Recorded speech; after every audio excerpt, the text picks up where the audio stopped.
Welcome to another episode of Stories from the Edge of Life. We have another special guest today, Diana Waldron. Diana, welcome.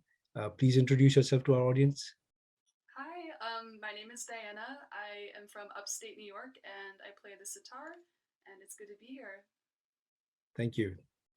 Uh, and I'm Parag Bharadwaj. I'm a palliative care physician in the US. Diana, you live in New York, in the US, and you play the sitar. So, how did that come to be?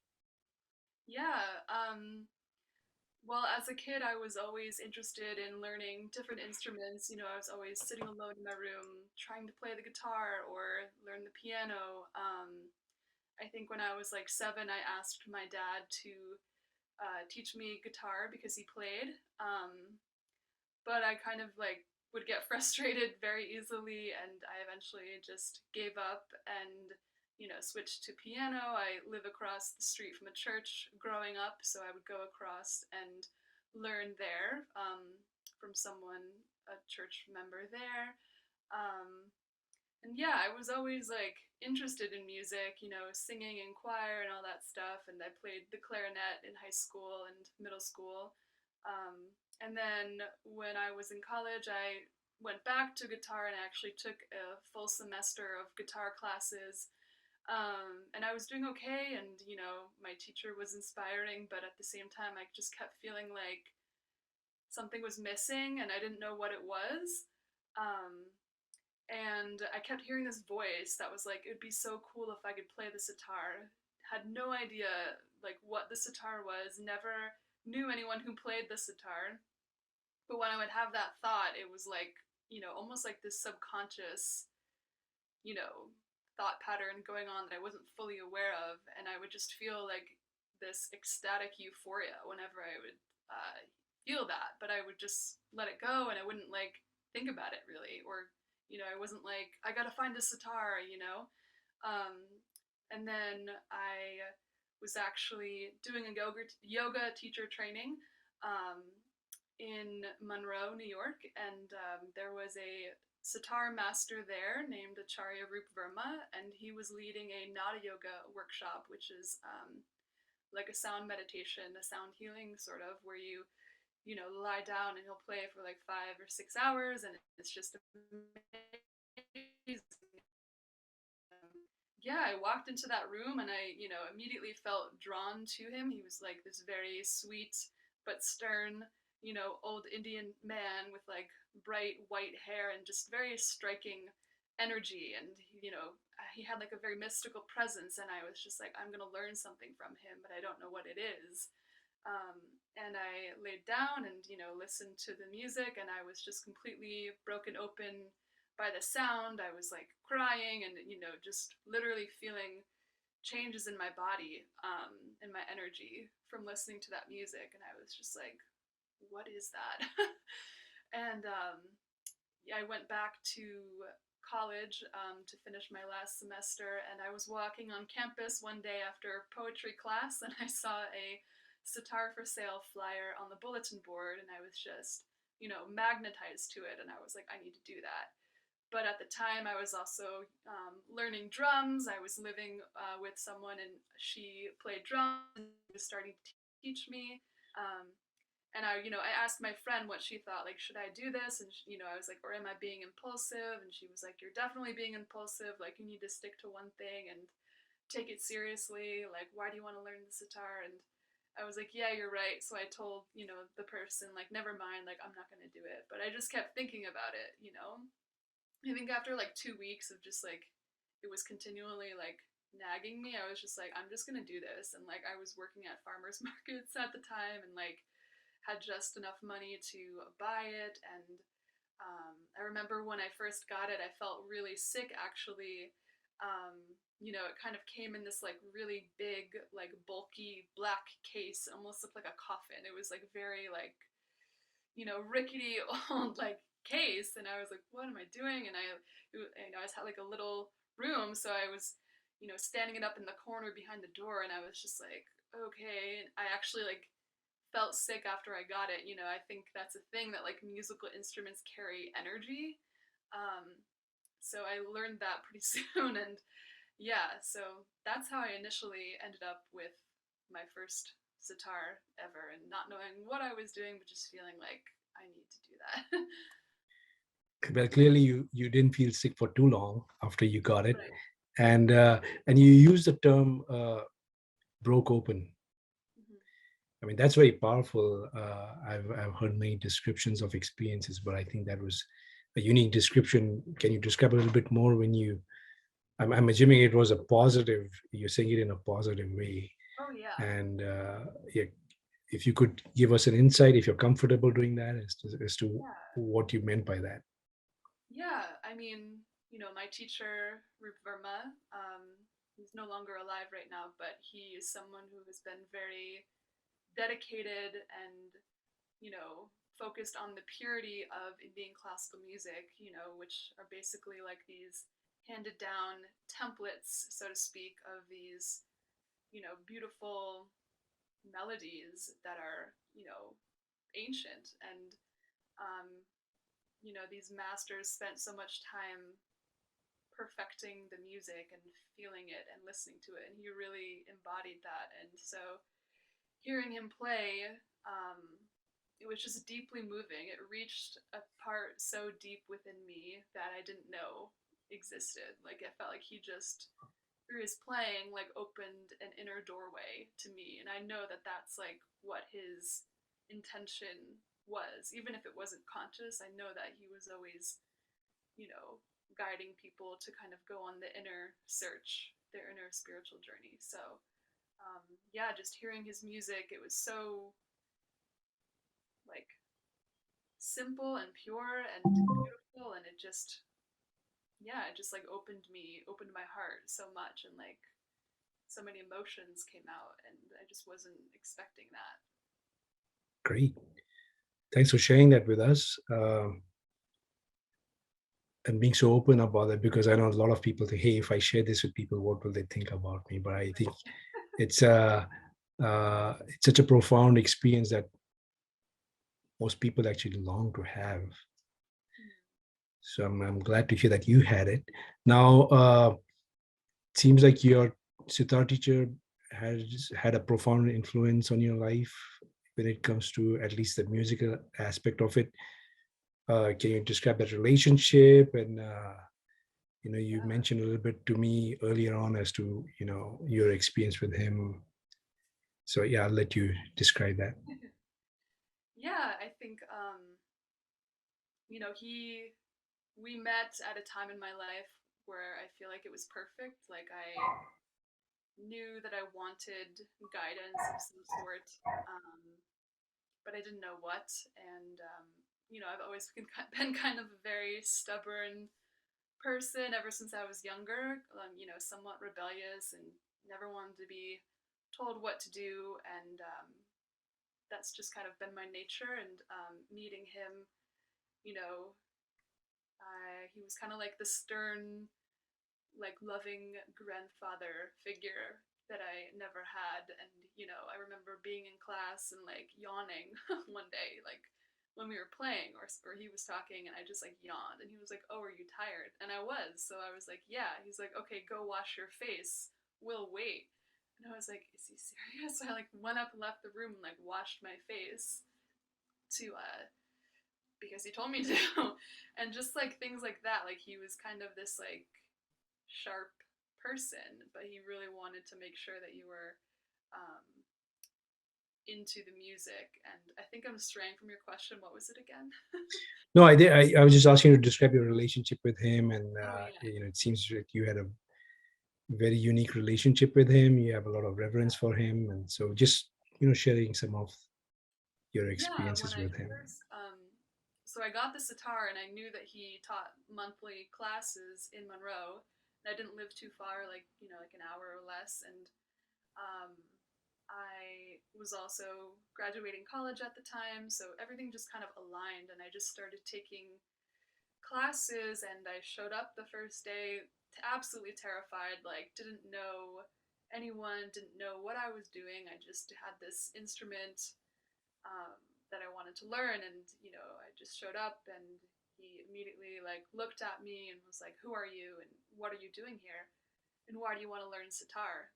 And I'd emailed him before to see if it was okay that I came, and he was like, "Yeah, of course," and bring your sitar and everything, and um, totally different in person, very like serious. And I was just like, yeah, I just want to learn the sitar. And he was like, he just like paused and like looked like he was thinking about something, and then he was like, "Sitar brings you to a doorway that you can walk through, but you can never walk out of." And I was like, I know this is heavy and I know this is meaningful. It doesn't mean that much to me in this exact moment, but I know that that is going to mean something later on. And it did, and it still does every day. Um, but yeah, he, I think, was always kind of like eyeing me like, who is this girl? Like, what? Like, is she going to be a student of mine? Like, is she dedicated? And I think that, looking back, he was like testing me, the whole time to see like how serious I was. And I remember like, you know, sometimes he would like tune my instrument and like, he would tune it. And I remember him looking at me and it was like pretty much in tune. And he was just like, wow, like, look at that mind, like, meaning like, as you're tuning your instrument, you're tuning yourself. So like you're becoming aligned with like your own higher self, and that reflects in your instrument. So I don't know. He like eventually, became a warm and loving thing, but in the beginning, he was very like protective, I think, and yeah, But it seems like you passed the test for him, yeah. I hope so. right? So you mentioned, in one of our previous conversations, your experience with him around his final moments with us. So could you describe that environment, that scene for us? Because I'm a palliative care physician, and I what you described was what most people strive for to experience, at that time in their life. And I just want to make sure that the audience understands that, both from a personal and a medical perspective, how beautiful of a uh, environment he was in when he spent his last moments. Yeah, definitely. So his health started declining, gradually. He, you know, had like an extensive touring schedule, so he would always kind of put off any like treatments or surgeries that like doctors would tell him to have. He'd be like, "No, I have like a concert and all these people are counting on me, like I can't do that." So he kind of would always push it off. And I think he almost knew that once he started getting treatments that like his health would be weaker.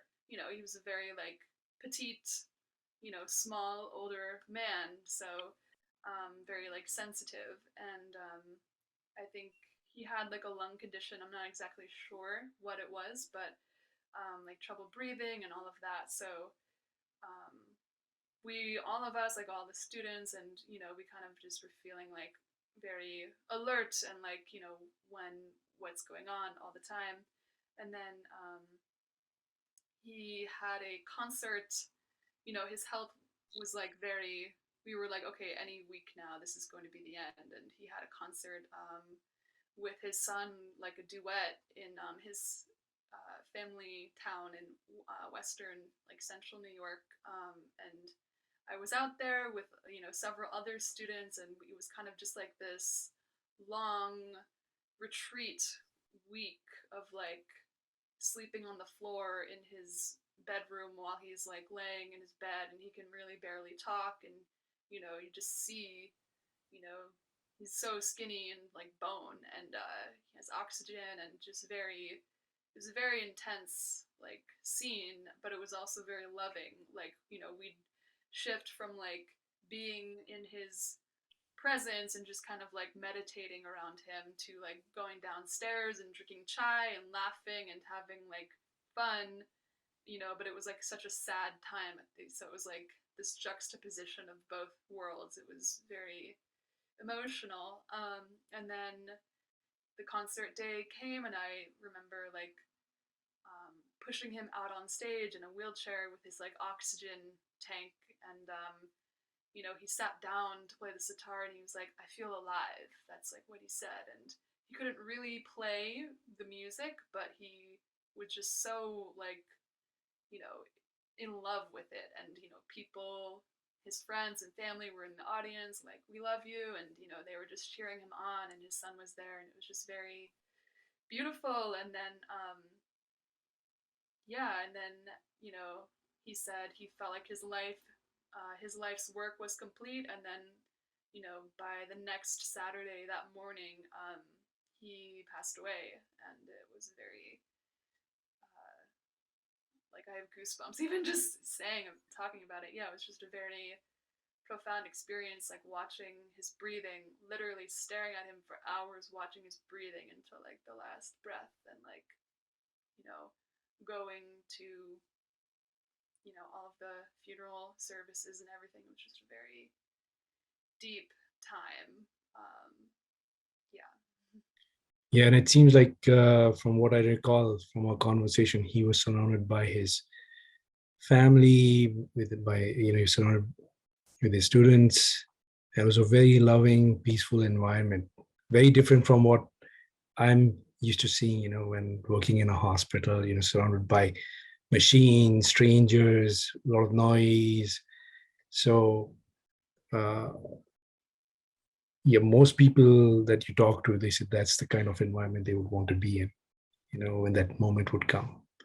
Yeah. And it's a choice that we need to make for our loved ones. And patients, often patients make those choices, often their family members, if the patients are not able to participate. So, Mm-hmm. yeah, and those are profound moments like you shared. Now, talking about bridge, in your profile, as I always ask you, you mentioned yourself to be a bridge between worlds. So can you elaborate that a little bit more for our audience? Yeah. Well, I feel like, there's more to reality than just the physical world. We like to think of everything as like matter. This is solid matter. But it's actually very fluid and energetic. Everything's a vibration. But I think what I was saying when I said that is, you know, creativity, like, or music, or for me, this, I'm just speaking for me, it feels like I'm opening myself up to other dimensions and just kind of like reaching in, calling out, standing at the doorway between, this kind of chaotic, illogical realm, and birthing it, or attempting to birth it into this scene world. And I didn't mention this before, but I've had a few near-death experiences that I feel like have really I've really felt kind of like on the edge of like this life and like something beyond. Um, and it's kind of been this profound spiritual dance, honestly, like between the two, and seeing like where they uh, collide, so to speak. But yeah. Mm.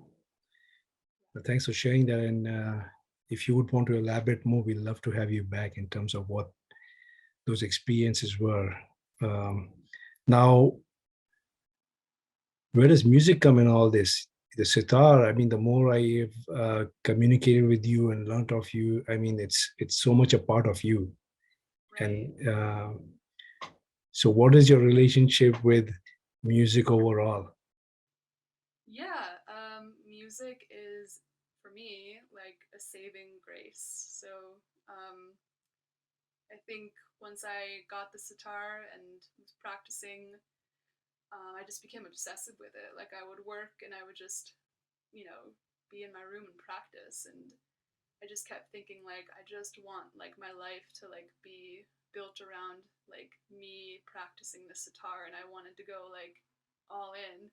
Um, and Yeah, I was very intense with it in my own way. It's not not a way that's for everyone, but I'd say for like 2 to 3 years, I really like isolated myself, and I just wanted to hear the sound.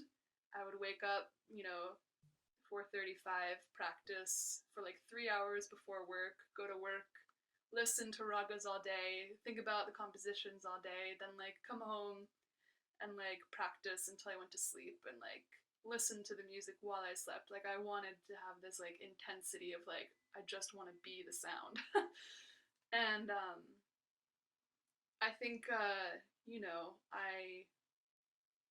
have struggled with depression in my life also, and I think there was this feeling of like this is my lifeline. Like if I don't play this music, I'm gonna die in a way. And it wasn't always light and like joy and like just oh I love this music so much. It was kind of like I'm hanging on for dear life and this is my only option.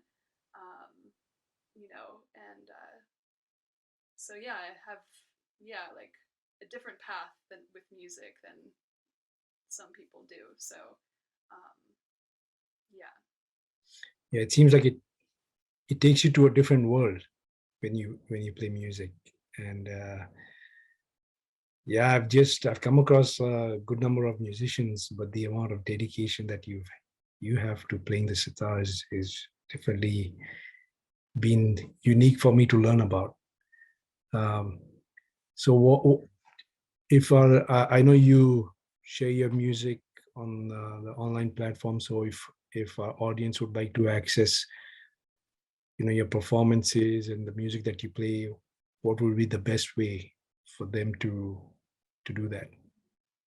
Yeah, I have a YouTube channel that I'm slowly adding things to. I'm not sure what the URL is, but if you type in my name, Diana Waldron sitar, it would come up. And I have a SoundCloud. I'm not sure of the links. I can send you the links Yeah, we'll later. put them up. And then my Instagram, I share, practice clips and stuff, which is like at linguistic mystic 44. And I do have a website that I'm still working on, so that is also up there. It's just my name. Linguistic Mystic. How did you find that name? It's actually a song. When I was younger, like in my teenage years, I really liked listening to like electronic music and stuff like that. So there's this DJ, kind of like psy trance called Spangle, and he has a song called Linguistic Mystic.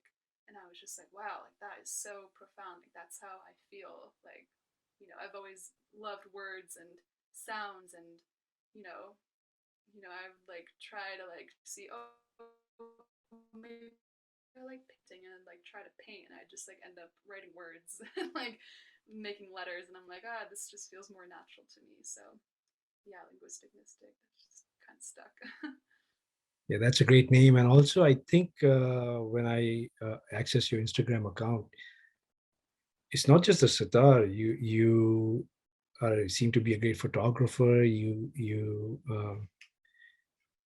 seem to know how to have the right proportion of light in your pictures, Mm. and you definitely like to connect with nature, is what I was able to gather. So, anything else about your personality that I've missed? Yeah, I mean, that's definitely accurate. Like, yeah, I love taking pictures, and, you know, even as I'm looking out of my eyes, my vision, like, I'm always looking, like, for angles and, you know, yeah, like shadows and perspective and all of that. It's just interesting to me.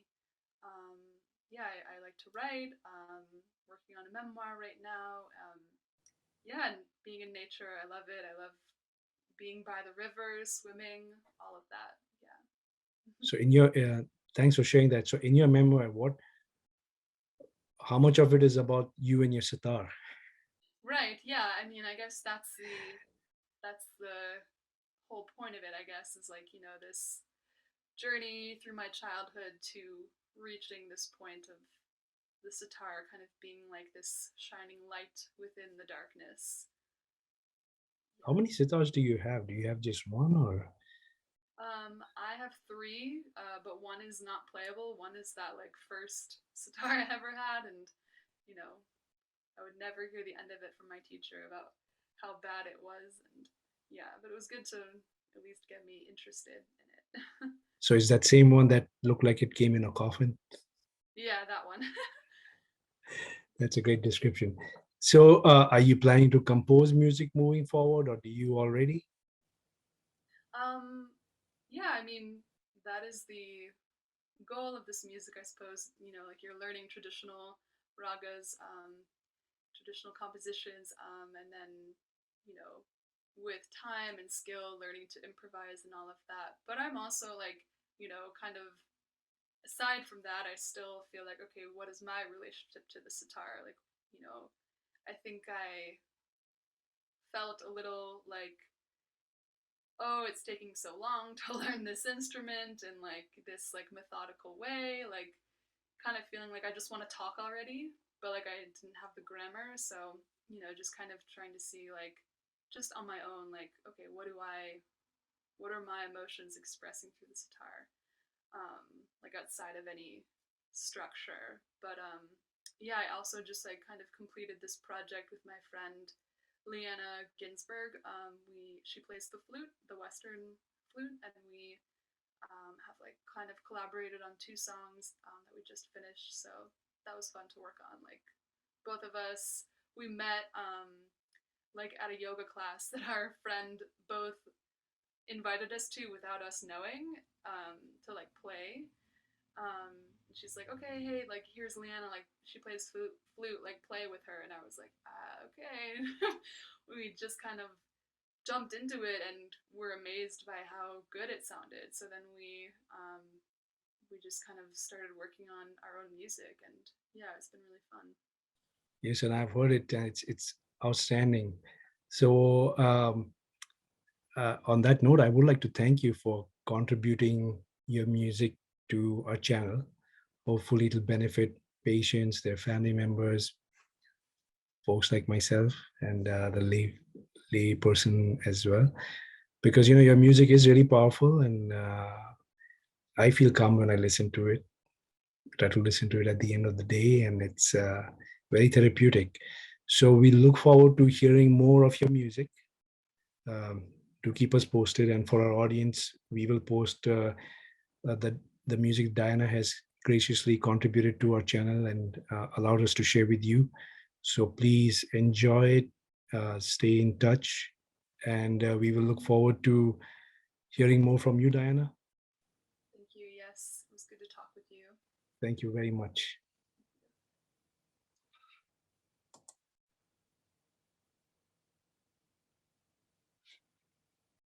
Did you like this story?